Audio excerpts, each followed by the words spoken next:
আসসালামু আলাইকুম ওয়া রাহমাতুল্লাহ।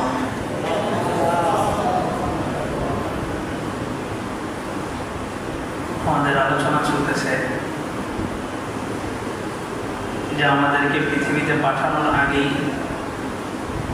আমাদের দুইটা পৃথিবী অতিক্রম করা হয়েছে। একটা পৃথিবী হলো মায়ের গর্ভ, সেখানে আমরা 10 মাস 10 দিন। আরেকটা আলামে আরওয়াহ বলা হয়, আমাদের রূপ জগৎ। ওখানে আমাদের প্রত্যেকের মধ্যেই আল্লাহ তাআলা প্রাণকে সঞ্চার করছিলেন।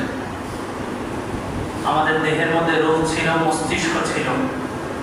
তারপরেই আল্লাহ তাআলা আমাদের থেকে স্বীকৃতি দিচ্ছেন যে আমি কি তোমাদের রব কিনা। আমরা স্বজ্ঞানে সুস্থতার সাথে কোনো ধরনের বল প্রয়োগ করা ছাড়াই আমরা আল্লাহকে বলছিলাম যে অবশ্যই আপনি আমাদের রব। এজন্য আল্লাহ তাআলা আমাদেরকে পৃথিবীতে পাঠাইছেন। সূরা মুলকের প্রথম পৃষ্ঠায় আল্লাহ বলছেন, খালাকুল মাউত ওয়াল হায়াত লিনাবলুয়াকুম আইয়ুকুম আহসানু আমালা। এই জীবন মৃত্যু শুধুমাত্র তোমাদেরকে পরীক্ষা করার জন্যই দেওয়া হয়েছে। তাহলে আমাদেরকে তো সাজেশন দেওয়া হয়নি, পরীক্ষা হলো কিভাবে?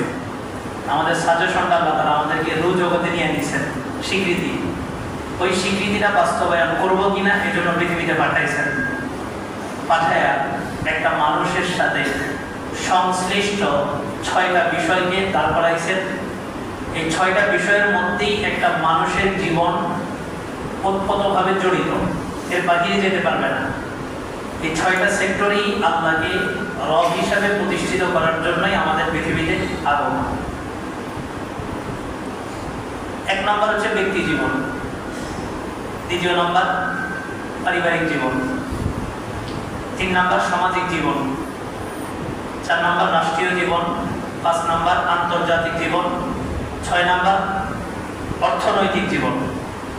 এই 6টা সেক্টরে আল্লাহকে রব হিসাবে প্রতিষ্ঠিত করার জন্যই পৃথিবীতে আসা এবং আমাদের জীবন থেকে মৃত্যু পর্যন্ত একটা সংগ্রাম।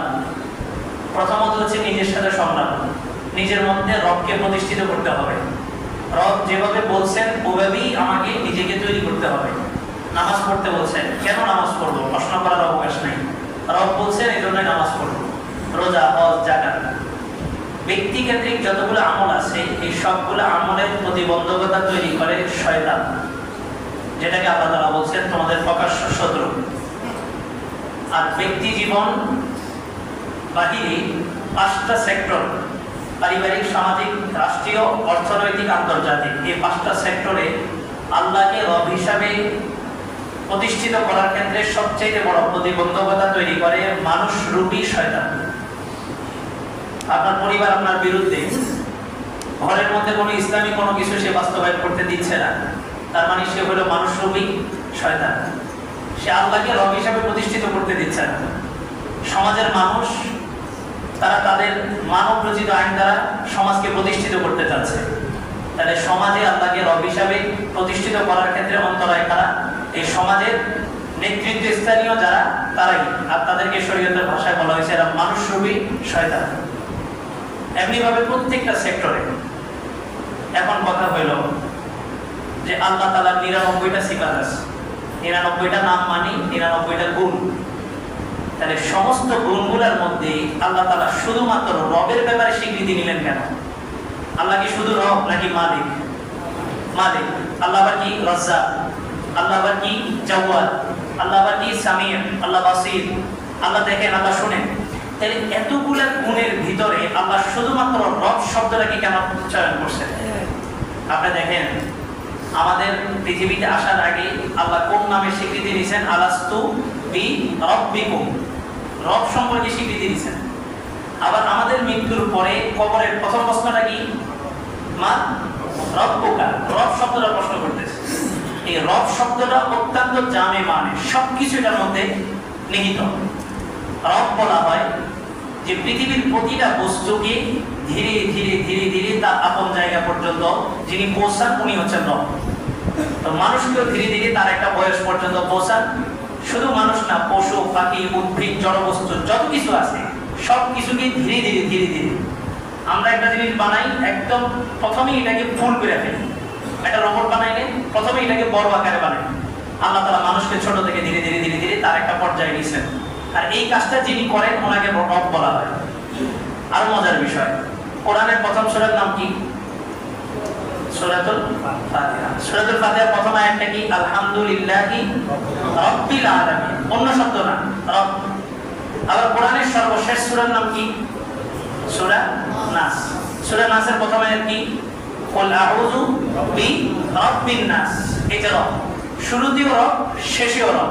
আমাদেরকে পাঠানোর আগেও আল্লাহ তাআলা রব, আবার কবরে যখন যাব তখন আল্লাহ তাআলা রব।